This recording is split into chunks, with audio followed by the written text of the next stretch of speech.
President, Mr. Secretary General. The Global Fund to Fight AIDS.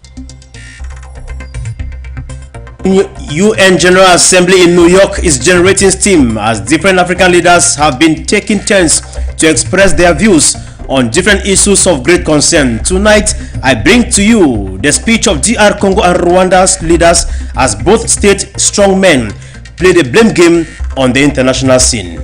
And that is my lone top story, ladies and gentlemen. Hi there, viewers of For You Television. Thanks for joining us. I am Teke Wana, welcoming you all on today's 6 p.m. primetime newscast. We begin this day throwing our news tentacles from the UK, where the Global Fund to Fight Against Tuberculosis, AIDS and Malaria has secured $14.25 billion in a crucial new funding after decades of progress against the disease was derailed by the COVID-19 pandemic. This fund will be for the next 3 years, as you tell us, Jigs Nabi said. Has secured $14.2 billion in crucial new funding after decades of progress against the diseases was derailed by the COVID-19 pandemic. United States President Joe Biden, who hosted a conference in New York City on the sidelines of the annual high-level meeting of the United Nations General Assembly, said the funding is the highest amount ever pledged for a multilateral health organization and is crucial to combating the diseases. This is an investment that will save another 20 million lives, reduce mortality from these diseases another 64% in the next 4 years, said President Biden. The fund, a public and private alliance set up in 2002, is seeking $18 billion for its next 3-year funding cycle from governments, civil society and the private sector. The Global Fund said the $14.25 billion figure was likely to increase as the donations come in. For the government and the people of Malawi, this is not a conference but a lifesaver, Lazarus Chakwera, the president of the Southern African nation, said earlier in the day after pledging $1 million. According to the United Nations aid, there were 990,000 adults and children in Malawi living with AIDS in the year 2021, and USAID said that tuberculosis is the major health crisis in the Southern African nation. Amongst the donors, the US has pledged the most at $6 billion. On global health, we've delivered more than 620 million doses of COVID-19 vaccine to 116 countries around the world, with more available to help meet countries' needs. All free of charge, no strings attached, and we're working closely with the G20 and other countries in the United States to help lead the change to establish a groundbreaking new fund for pandemic prevention, preparedness, and response at the World Bank. At the same time, we've continued to advance the ball on enduring global health challenges. Later today, I'll host the 7th replenishment conference for the Global Fund to Fight AIDS, tuberculosis, and malaria. With bipartisan support in our Congress, I have pledged to contribute up to $6 billion to that effort. So I look forward to welcoming a historic round of pledges at the conference, resulting in one of the largest global health fundraisers ever held in all history. France, Germany, Japan, Canada and the European Union, as well as the Gates Foundation, has also announced sizable commitments. And let's stay in the New York, where we are told that Democratic Republic of Congo President Felix Tshisekedi on Tuesday accused Rwanda of direct aggression, renewing charges as he addressed the United Nations. Take a listen to him. Is the victim of an acute security crisis which has lasted more than 20 years in the east of its national territory. Any honest observer, speaking in good faith, would acknowledge that this crisis is primarily caused by coveting its fabulous natural wealth and the ambition for power of some of its neighbors.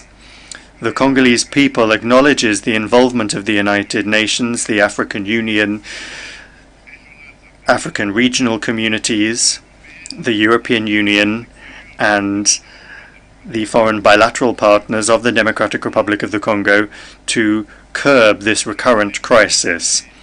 The DRC and the people of the DRC are grateful to them, and we acknowledge the sacrifice of the brave peacekeepers who have lost their lives for the sake of defending the ideals of peace and justice. However, despite tireless internal efforts, a massive UN military presence in the DRC, and diplomatic support for 23 years, this security problem continues to aggrieve my country.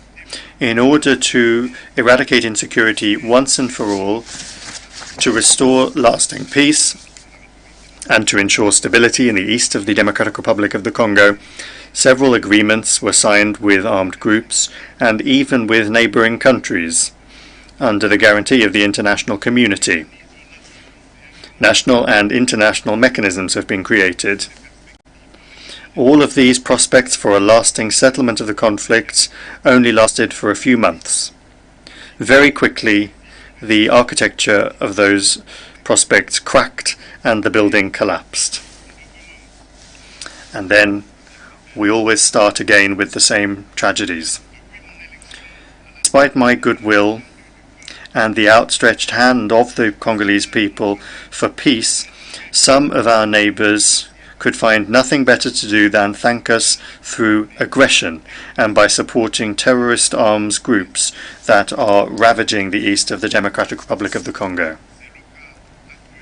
This is the case currently of Rwanda, which, scorning international law, the UN Charter and the Constitutory Act of the African Union, has once again not only taken aggression in March against the Democratic Republic of the Congo in the form of direct incursions by its armed forces, but also occupies areas in the province of North Kivu via a transplanted armed terrorist group, the 23rd of March movement, the M23, to whom they provide massive support both in fighting materials and also in manpower and troops. And to challenge the international community, the M23, with the support of the Rwandan army, even shot down a MONUSCO helicopter and killed 8 blue helmets, and in so doing committed a war crime. His Excellency Felix Tshisekedi of the Democratic Republic of Congo expressing his concern about the gravity of insecurity in the north of his country, and it should be stated here that there is ongoing border tension between Rwanda and the DR Congo. Now, shortly after that presentation of the President of the Democratic Republic of Congo, came up Rwanda's President Paul Kagame, whereby he rubbished the allegations levied by Felix Tshisekedi. Let's take a listen to him. In the Eastern Democratic Republic of Congo, recent setbacks have served to highlight that the security situation is fundamentally no different than it was 20 years ago, when the largest and most expensive United Nations peacekeeping mission was first deployed. This has exposed neighboring states, notably Rwanda, to cross-border attacks that are entirely preventable. There is an urgent need to find the political will to finally address the root causes of instability in Eastern DRC. The blame game does not solve the problems. And so we are hoping that these African leaders shall actually learn to settle their problems just within Africa and not on the national and international scene. Now, let's go over to Mali, where Guinea's military leader Mamadi Doumbouya is on a working visit to Mali as the nation today, September 22, celebrates her 62nd anniversary of independence from France. Both men earlier on had the opportunity to discuss areas of great concern. Ewane Epole tells us more. The goodwill and working visit, as stated by the Malian communique, came on the eve of two major events: Bamako's 62nd independence anniversary and a high-stake ECOWAS extraordinary summit in the sidelines of the United Nations General Assembly. Guinea's ruler insisted on the first event. I am in Bamako alongside my brother, President Assimi, to celebrate Mali's independence and to accompany the Malian people. Mali is a sister nation, and of course, we know that Guinea and Mali are like one lung, two organs in the same body. It is important that I be in Bamako to celebrate the independence of Mali with our Malian brothers. Assimi Goïta and Mamadou Doumbouya discussed on a good number of issues during this anniversary summit. Both countries are still suspended from ECOWAS bodies following their coup d'etat. It should be noted that both military rulers have suggested to stay in power 3 years before handing over to elected civilians. West African leaders on Thursday equally have discussed Guinea's transitional timetable in New York. In the case of Mali, it is the diplomatic role with Ivory Coast that should be the center of attention. As a reminder, 46 Ivorian soldiers have been detained in Mali since July. Bamako accuses them of being mercenaries, which Abidjan denies. Ethiopia on Tuesday, September 20, rejected a report by the UN investigators that accused Addis Ababa of possible ongoing crimes against humanity in its war-torn Tigray region, including starvation as a weapon. Fotsu has the rest of that story for us. The Commission of Human Rights Experts on Ethiopia said it had found evidence of widespread violations by all sides since fighting erupted in Tigray nearly 2 years ago. These include the government of Prime Minister Abiy Ahmed, a Nobel laureate, and its allies who were intentionally causing great suffering by denying aid to Tigray, a region of 6 million. Kari Betty Murungi, one of the Commission's 3 independent rights experts and its chair, said that the denial of food, medicine and basic services was having a devastating impact on the civilian population. We have reasonable grounds to believe it amounts to a crime against humanity, she said on Monday following the release of the report the Commission first. We also have reasonable grounds to believe that the federal government is using starvation as a method of warfare, she added. Ethiopia's permanent representative to the United Nations in Geneva, Zenebe Kebede, said the Commission was politically motivated and its conclusions were self-contradictory and biased. There is no any single evidence that shows the government of Ethiopia used humanitarian aid as an instrument of war, the envoy said. Therefore, we have no other options but to reject this report. He said investigators had ignored atrocities by the Tigray People Liberation Front, which ruled Ethiopia for decades before Abiy Ahmed came to power in 2018, and which Addis Ababa considered a terrorist group. On our health page tonight, we make a stop in Uganda, where the ugly face of Ebola pandemic has once more resurfaced. So far so good. Health officials have said that close to 12 persons have been reported dead. So, what are the officials of health doing so far to contain the spread of the pandemic? The details in this report.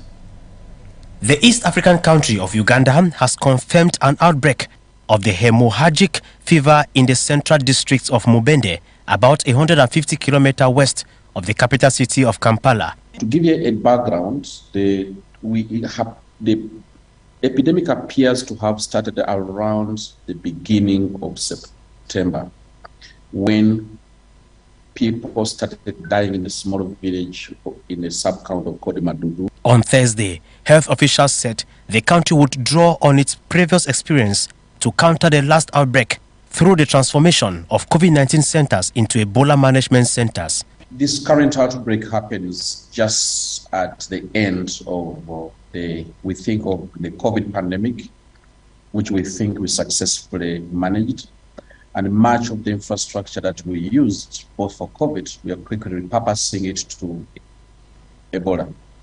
But also of note, just as Patrick was speaking, we have significant capacity built across within the country for detection and also to be able to galvanize community support and response. So we think that using what we've done before, we should be able to appropriately respond to this current outbreak. Uganda has experienced previous outbreaks of the highly fatal disease. The last reported cases were in 2019 with at least 5 fatalities. The government has expressed its commitment to break the contamination chain of the pandemic before it ravages her population. That health report puts a wrap to today's English primetime newscast on For You Television. From Mogadishu, Somalia, down to Ouagadougou, Burkina Faso, passing through Ethiopia. From us to you all, is God bless Modern Africa. Bye-bye.